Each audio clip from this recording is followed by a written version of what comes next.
Um jovem monarca, praticamente desconhecido na história, mas que foi um dos mais heróicos cruzados e protótipo de soberano virtuoso, comparado a Luís IX, o São Luís. Vamos conhecer a história de Balduíno IV de Jerusalém, o rei leproso? Balduíno, filho de Amaury I de Jerusalém e de Inês de Courtenay, nasceu no ano de 1160, na Cidade Santa, em Jerusalém. Apesar do casamento de Amaury ter sido anulado por questão de parentesco, os filhos dele nascidos, isto é, Amaury e Sibila, foram considerados legítimos herdeiros da coroa. Um dia em que Balduíno brincava de guerra com outros meninos de sua idade, seu preceptor notou que, enquanto os demais gritavam quando eram atingidos, ele parecia nada sentir.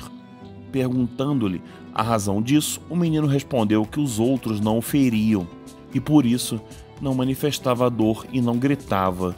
Reparando o preceptor em suas mãos e braços, percebeu que estavam adormecidos. O rei foi informado e mandou vir os melhores médicos que ministraram emplastros, ungüentos e outras medicinas à criança, sem alcançar, entretanto, resultado algum.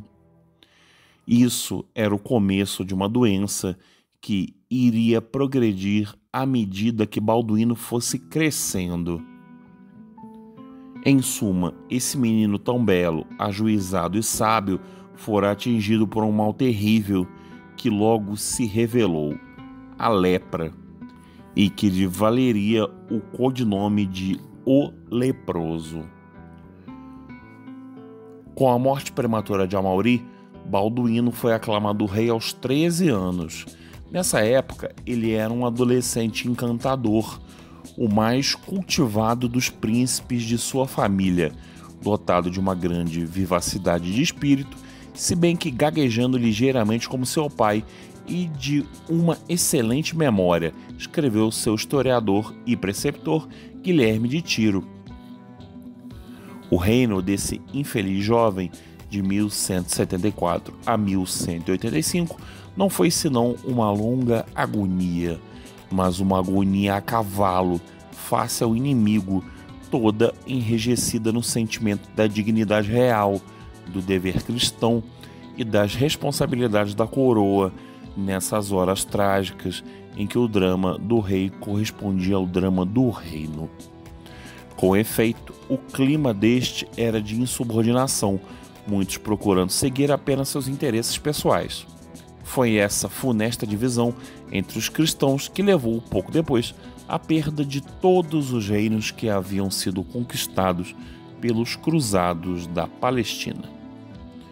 De 26 de junho a 29 de julho do ano de 1176, o sultão Saladino atacou a cidade de Alepo. Balduíno IV, que na ocasião contava com apenas 15 anos e a lepra ainda não havia minado suas energias, partiu em socorro daquele bastião cristão, coadjuvado pelo conde de Trípoli, Raimundo III. Juntos, conquistaram grande vitória sobre os muçulmanos. Assim, mesmo sob o reino do pobre adolescente leproso, mesmo em presença da unidade muçulmana quase inteiramente reconstituída, a dinastia franca da Síria manteve os inimigos em xeque.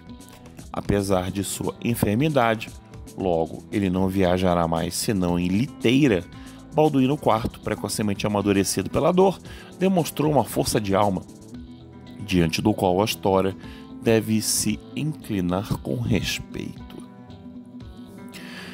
Enquanto a lepra progredia, Balduíno viu a necessidade de assegurar sua sucessão. Para isso, só havia suas duas irmãs, Sibila e Isabel. Esta última era filha do segundo casamento do seu pai. Sobre Sibila, a mais velha, repousava, em particular, o futuro da dinastia, pois, segundo o costume do país, seu esposo seria o futuro rei de Jerusalém. A escolha do esposo recaiu sobre o príncipe piemontês Guilherme Longa Espada, um dos mais nobres da cristandade, primo do imperador Frederico Barbarroxa e do rei da França, Luís VII.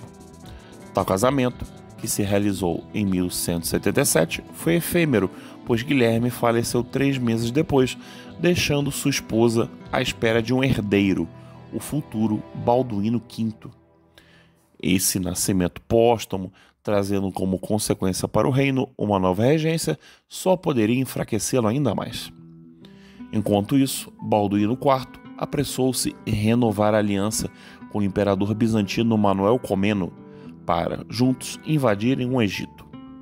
As circunstâncias pareciam favoráveis, em virtude das hostilidades que Saladino estava sofrendo na Síria naquele momento. Entretanto, como a lepra impedia Balduíno de comandar a expedição, ele ofereceu o comando ao conde Filipe de Alsácia, que se encontrava em Jerusalém com seus homens. Mas este, para surpresa geral, recusou o convite. Julgava-se que Filipe queria suceder ao rei leproso, sendo seu primo. Sua recusa fez fracassar a aliança e comprometer ainda mais os interesses cristãos na Terra Santa. Em 1177, Balduíno, cedendo às instâncias do conde de Flandres, emprestou-lhe grande parte de suas tropas para que este tentasse uma expedição contra Hamas. Sabendo que Jerusalém estava ainda desguarnecida, Saladino reuniu todas as suas tropas para invadir o reino cristão. A situação neste era trágica. Balduíno não dispunha senão de 500 cavaleiros. Por outro lado, o condestável Onfroy de Toron, que o podia ajudar na direção da defesa, caiu gravemente doente. Nessas circunstâncias, quase desesperadas, o jovem leproso foi heróico. A aproximação do inimigo, reunindo tudo que podia encontrar de combatentes, saiu com a relíquia da Santa Cruz e chegou a Ascalon. Mandou uma ordem a Jerusalém e a todo o reino, convocando todos os homens capazes de portar armas a reunirem-se a ele. Mas, quando o esforço se aproximava da Cidade Santa, foi capturado por Saladino. Julgando-se já dono da situação, o sultão ismaelita permitiu que suas tropas se dispersassem, pilhando, matando, fazendo prisioneiros por toda parte. Ébrio pelo sucesso, Saladino mostrou-se de uma crueldade inaudita. Mandou reunir os prisioneiros e lhes esmagou a cabeça. Certo de que os francos estavam reduzidos à impotência, o sultão protegeu-se atrás das muralhas de Ascalon, quando viu aparecer subitamente o rei leproso e seu pequeno exército. Tinham eles, anteriormente, perseguido os muçulmanos esparsos, derrotando-os. Os cruzados caíram como um raio sobre o exército de Saladino, ágeis como lobos, ladrando como cães.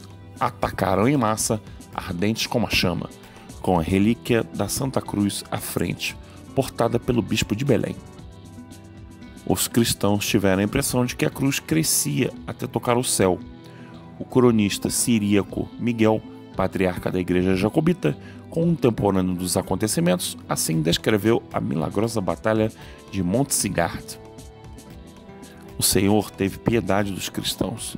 Todo mundo tinha perdido a esperança, porque o mal da lepra começava a aparecer no jovem rei Balduíno, que enfraquecia, e desde então cada um tremia. Mas o Deus que fazia aparecer sua força nos fracos inspirou o rei doente. O resto de suas tropas reuniu-se em torno dele. Ele desceu da sua montaria, prosternou-se com a face contra a terra diante da cruz e rezou com lágrimas. À vista disso, o coração de todos os soldados se enterneceu. Eles estenderam toda a mão sobre a verdadeira cruz e juraram jamais fugir, e, em caso de derrota, olhar como traidor e apóstata quem fugisse em vez de morrer. Montaram de novo nos cavalos e avançaram contra os turcos, que se regozijavam, pensando já os ter derrotado. Vendo os turcos, de quem a força parecia um mar, os francos deram-se mutuamente a paz e pediram uns aos outros um mútuo perdão.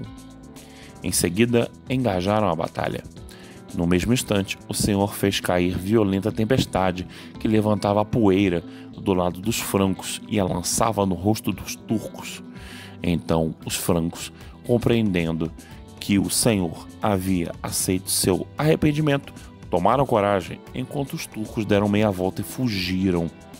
Os francos os perseguiram, matando e massacrando durante todo o dia.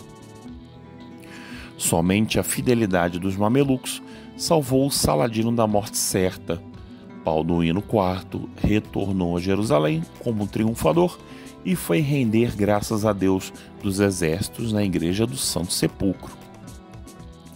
Jamais vitória cristã mais bela tinha sido infligida ao Levante, e todo o mérito voltava-se ao heroísmo do rei, já que na época tinha 17 anos, triunfando por um instante do mal que corroía o corpo, igualou-se em maturidade a um Godofredo de Bouillon ou a um Tancredo. Balduíno continuou a infligir derrota aos islamitas, embora não pudesse vencer a luta que se travava em seu próprio corpo, entre a lepra e as partes saudáveis. Aquela o deformava de tal maneira que assim é descrito por um historiador em 1183. Do belo menino louro, que 9 anos antes havia recebido com Fausto a coroa, não restava senão um inválido, um ser decaído, repugnante. O belo rosto não era senão placas de carne marrom, fechando 3/4 partes das órbitas, das quais todo o olhar fugira para sempre, cortando do mundo, mergulhando numa noite eterna. Suas mãos elegantes estavam reduzidas ao estado de cotos. Seus dedos, amortecidos, haviam caído uns após os outros, putrefatos. Seus pés haviam tido a mesma sorte, estavam como encolhidos pelo mais cruel dos torcionários chineses. Coberto de placas e bolhas, o resto do corpo não estava diferente para se ver. Ao preço de esforços por vezes espantosos, ele continuava a assumir seu papel de rei. Jamais havia faltado a um combate, jamais fugido a uma responsabilidade. Balduíno IV, o rei heróico e virtuoso, semelhante ao admirável monarca francês São Luís IX, do qual já falamos aqui no canal, e cuja vida não foi senão uma lenta agonia, entregou a Deus a sua alma pura no mês de março de 1185, aos 24 anos de idade, tendo mantido até seu último suspiro a autoridade monárquica e a integridade do reino, sabendo também morrer como rei.